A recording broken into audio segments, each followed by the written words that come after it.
What exactly is a true calling and how on earth do we find it? Join me, Annabelle Beckwith, as I speak to numerous women who are on that very journey and from whom we can all learn how to find our own true calling.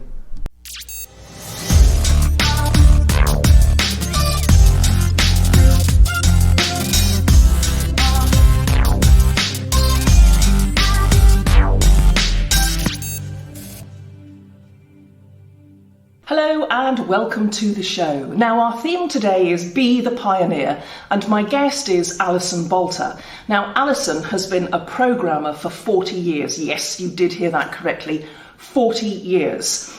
Early on in her career, she was presented with the first computer in her financial services company and asked to automate something. Now, while most of us would have run screaming into the hills at that point, Alison sat down and she figured it out. And since then, she has authored many, many books on programming. She's spoken at conferences, and she is to this day highly in demand for her expertise. But as always, her journey has not been without its challenges. Let's hear her story now. So, Alison Balter, welcome to the show. Welcome to True Calling. Great to have you with us today. Thank you so much, Annabelle. I'm so happy to be here. So, Alison, you have been involved in IT and programming for, well, if you don't mind me saying, nearly 40 years now and running your business for at least 30 of those years. And so even today, women who work in a technological field often face challenges. So your story must be quite a unique one, given your depth and length of experience in this field. Yes. How did it all come about, Alison? Tell us your story.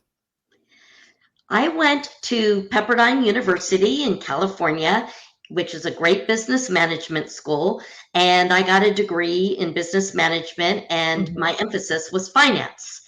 And I came out in 1983, and I started working for a medium-large company in Southern California as a financial analyst. And I thought that was going to be my true love. One day I was doing financial analysis on green ledger paper, and one day I was handed the first PC in the company. And this was when PCs had first come out. And I was handed a spreadsheet program, which was the only spreadsheet program in those days, which was Lotus 123. And I was told to automate the financial statement. So what I had been doing on green ledger paper, to put it onto the computer. And it was crazy because there were no manuals back in those days. There wasn't anything. And I could tell you all about experiences of even getting that to work. But ultimately, I found that data entry was not my thing. And so I would do absolutely anything that I could do to write, at that point, it was macros, to automate my work. And I started doing that. And then my boss came to me and said, well, you've done so well on this. We want you to automate the human resources management system for our warehouse. What? And so I went from Lotus 123 to one of the original PC databases programs called DBase. And I taught myself how to program to write that software. Well, fast forward, I went to work for Transamerica Insurance, and I worked there for 4 years as a software developer. So I completely transitioned from finance to software development, and the technologies, as you might imagine, continued to change, and I changed along with the technologies. And after 4 years at Transamerica, I had actually a girlfriend that was a software developer, and she had gone off on her own and was doing extremely well. And she encouraged me to leave Transamerica and start my own business. So I did. And 3 months later, Transamerica came to me and asked me to come back to them as a consultant. And I ended up quoting them. It was about 6 or 7 times per hour what I had been making at Transamerica as an employee. And they hired me back as a consultant. And once I had Transamerica as my client, I went on to get Southern California Edison. I went on to get the US Navy, the Drug Enforcement Administration, and my business just grew and grew. I also became president of a software development user group in the language that I was programming in. And I was the only female in a group of about 100 members, and I was the president of that group. Yeah. And I ended up writing articles every month for the newsletter. Well, there was a company that was scoping out authors for magazine articles in programming in the language that I programmed in.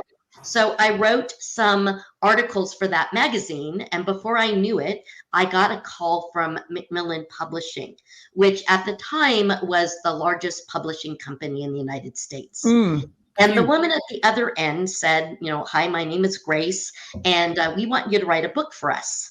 And I said, I don't want to write a book. And she said, no, we want you to write a book. So at the end of that conversation, where I was basically refusing her, she said, I'd like you to think about it over the weekend. This was a Friday. And on Monday, I'm going to call you back. And I want you to tell me some number that would get you to write a book for us. So I thought about it over the weekend, discussed it with my husband at the time, and we came up with an advance number for the advance I would get that was, in our eyes, outrageous, and then a percent that I would get from Macmillan for every copy that sold on a royalty. And she called back on Monday, and I thought that she was going to laugh at what I was saying I required. And instead, her words were, when can you start? And so that was my first book. I ended up writing 15 books, which are all mostly up to this day still in print on Amazon.com. They were also Barnes & Noble bestsellers. I had several books out of the 15 that were technical bestsellers.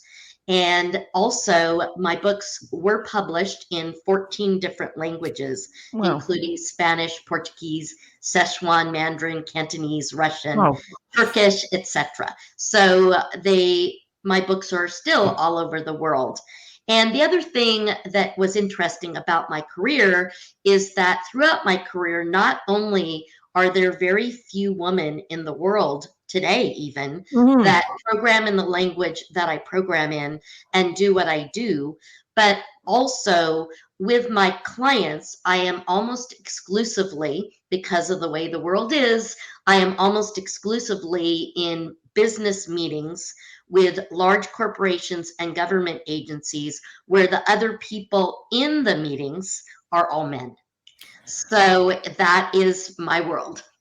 That is, Alison, what a remarkable thing. I'm just going to pull that apart a bit, because there's certain things, and this happens so often when I speak to my guests, and they quite humbly tell their stories and say, this happened, and I was asked to do this, and I did that. And you think, it sounds more straightforward than without a doubt it must have been at various points. But that point where you've graduated with qualifications in finance, and somebody gives you a PC. I'm actually curious to know, when you said it was the first PC in the company, what did it look? I'm actually curious to know, like, what did it look like, Alison? Because I remember my first computer when I was younger, and it was this bulky thing, and my brother and I would play little games on it, the frog moving across the screen.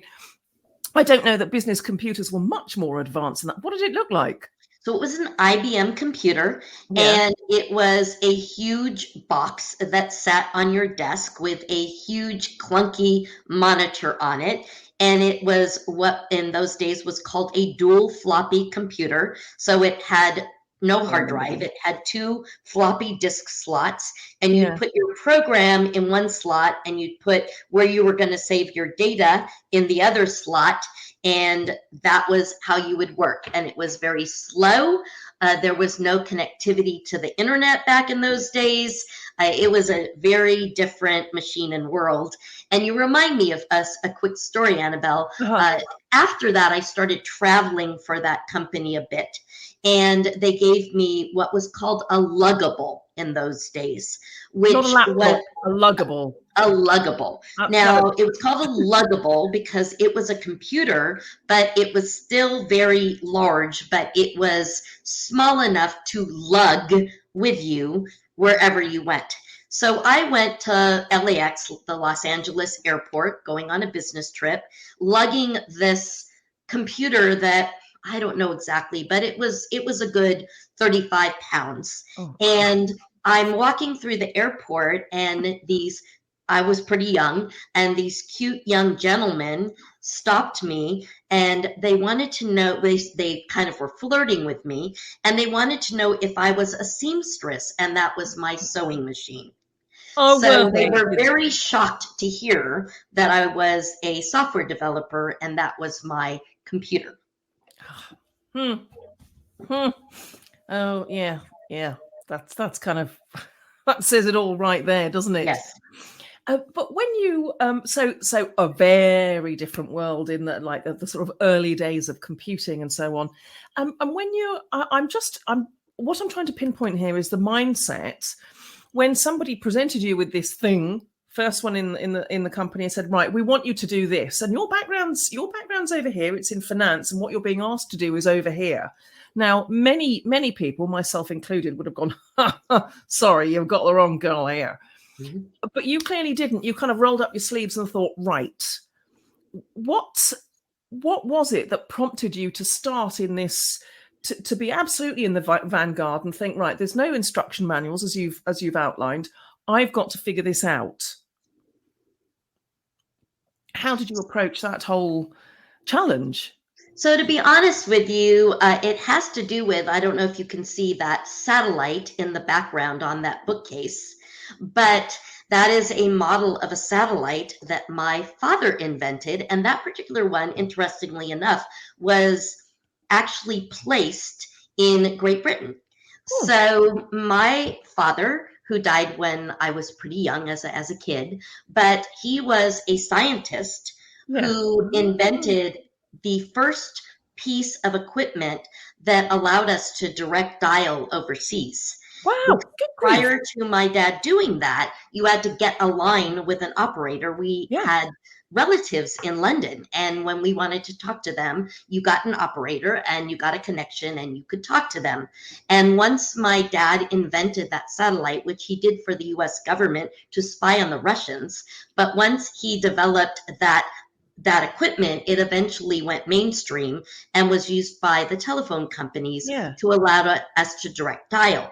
And the reason I tell that story is that my father was a very innovative, inventive man of his time.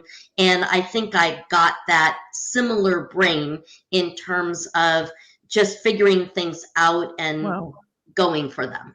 So that is interesting. And I, yes, because it's like, did you have a hereditary advantage there, Alison? But at the very least, if your father was working in this environment where the impossible was being created technologically and in terms of innovation, you wouldn't have shied away from it. It's like, okay, dad's done it. Right, let's get on with it, as opposed to, whoa, which would be many people's approach. Just with regard to the anecdote that you just shared there about being in the airport and the young men saying, are you a seamstress? I'm just rolling my eyes there. And then you said you were the president of this organization and everybody else, they're in an extremely male-dominated environment. How has that, clearly it's not stopped you, and it's not stopped people approaching you, Macmillan, for example, because they recognize your expertise. But what's that been like as a woman working in such a male-dominated environment, especially in the early days? I've experienced a lot of, for lack of a better way to say it, prejudice. For a long time, I was doing public speaking on software development. And in fact, I worked with a company as a consultant, but I worked with them where they would fly me all over the US and Canada, and I would give week-long classes. And the classes, they were week-long, very intense classes, and they tended to have 30 or 40 people. And if there was one woman in the class, that was a lot. Mm. And during that time, I experienced a lot of judgment and prejudice over my gender. And a great example of that was I taught a class, and when I started the class Monday morning, there was a gentleman in the class that was like this, and you could tell he was just really uncomfortable and angry, which was weird because I had been advertised my name for the class, but apparently he didn't realize that. Oh. And over a week-long, 8-hour-a-day class, I saw his arms go from like this to very open. And he started engaging in the class, where at the beginning of the class, he was not saying anything and looked completely uninvolved, unengaged in the class. So on Friday afternoon, he came up and handed me my review and reached out his hand to shake my hand. And he said, "I've got to tell you something, Allison." And I said, "Okay." And he said, "When I walked into this class, on Monday, I thought there was not a single thing that any woman could teach me about software development. And boy, was I wrong. You've taught me more about software development this week than I've ever learned." And that was an incredible experience. That was one of the good ones. But that just shows that the level of judgment that in my field toward women. Yeah, absolutely. It also shows like how good you are and how good you were. At that point, did you realize how good you were? I mean, I'm guessing you've been invited to teach these classes and so on, but again, I'm trying to pinpoint what was your own kind of mindset there, because sometimes when we step out to do something new, and I can only but imagine as a woman in this field, and not just a woman in this field, but at the cutting edge of innovation when it comes to programming and so on, where you are out there in the front on your own, sort of, how it feels and how you maintain your sense of not exactly self-worth, but your sense of knowing that you are the expert, you do know what you're doing, and not being shaken by walking into a room and finding somebody sitting like that, or being patronized by somebody. Or how do you hold that sense of self that enabled you to do that? It's an interesting question, Annabelle, and I sort of that's an interesting question, Annabelle, and I sort of have two different answers. On one hand, I think I've gone through most of my life not realizing or recognizing what my success was. I'm a mother, and although I was very successful and continue to be extremely successful in my career, I actually identify myself as a mother, wife, and friend more strongly than I identify myself as a successful businesswoman.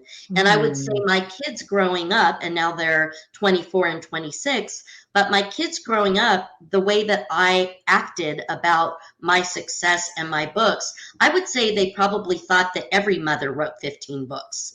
They really didn't understand that there was anything, to use the word, special about me, in that I just was very naturally humble and, whatever about it. And yeah, and today, there's people in my social circle. We moved to Oregon back in January, and there's people in my social circle that literally have no idea what I even continue to do today. Certainly that I've ever written books, done public speaking, or anything like that. It's just not part of my daily persona that I present to people. So on that side of it, I would say I didn't make a big deal out of it. And as far as being the woman part of it, there have been a lot of struggles, but I've just worked through them. And on one side, I would say I've often been a novelty in my career. For example, I would speak, the largest group I ever spoke in front of was 1,000 people. Wow. And it was at a software development conference in a resort in Palm Springs, California. And I actually think that at that particular conference, that part of people's interest in me and the sessions that I was giving was I was somewhat of a novelty that stood out from the sea of men that were also speaking at that conference and attending that conference.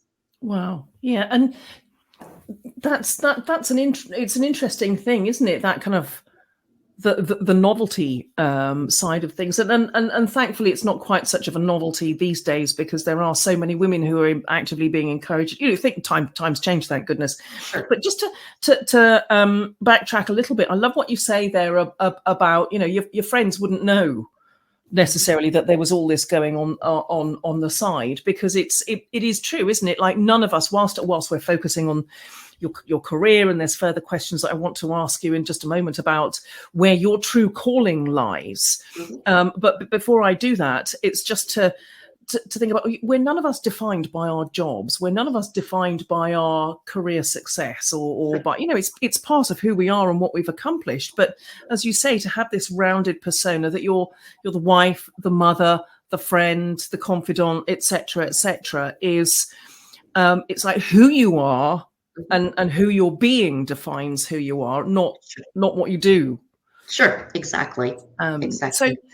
So where has because you've been doing this for a long old time, and still inspire people, and still continue to work with clients, and still stand, you know, head and shoulders above so many in your field because of your area of expertise and your level of expertise. Well, how have you found your own true calling, your own path through all of this in relation to the other aspects of your life? So in terms of career, I started my own company 33 years ago. And besides my expertise, I want to share, and this has to do with just me as a person, which I'm going to shift to in a moment. Mm-hmm. But I very much have a big passion about being different and better in terms of service that I provide my clients. And whether it's the US Navy or whether it's a single certified public accountant, I give them the same service and the same integrity. Yeah. And they know that they not only get my expertise, they get someone that cares, delivers, is conscientious. So, and I do care, and that's a really important thing, because that's who I am as a person. And I do a lot of volunteering. I'm starting to volunteer with children that come from homes that are anything from parents in jail and they're in the foster system, to parents that are drug addicts, to parents that abandoned them. And I'm using not only my love, but my talent, because I'm starting to teach these children computers. And so I'm able to take something that I know and is special about me and provide the children with love and support and technology at the same time, hoping that they can then, maybe I'll end up with some little girl that I show how to use Microsoft Excel, and she ends up authoring 15 books. So who knows? Yeah. So, you know, that's a big passion of mine. And a really big passion at this point in my life is just being a wonderful friend and making a difference in people's lives, whether it be my kids or my fiance or my friends. I love making a difference in people's lives by being there for them and sharing our life journeys together. Fabulous. And do you know what? Again, this is one of the themes that is coming out of the whole series, is that I've talked to women from numerous walks of life, and one of the key themes is this: genuinely caring and being passionate about what they do, whatever that thing is, being of service to others, and a real focus on giving to others in that kind of sense. And also, as you said, this has come out a few times with my other guests as well, as you say, is like passing on the baton. I love what you say there, is like teaching these kids computer skills, which are going to be so valuable to them in the future, not just in a practical sense, but in terms of building confidence and building self-esteem for them to be able to do these things and have these skills that they can take into the workplace. And I love what you say, you know, maybe there's a little girl there who's just starting with Excel today, who is the next person, the next woman to be storming forward and writing the books and so on. And what, just if, as a final question here, if there's somebody watching who's kind of a little bit hesitant about finding their own true calling and moving forward in a direction that might not be expected, might not be what everybody else does and so forth, what would your words of advice be for them? My words of advice is to, as intelligently as possible, dive.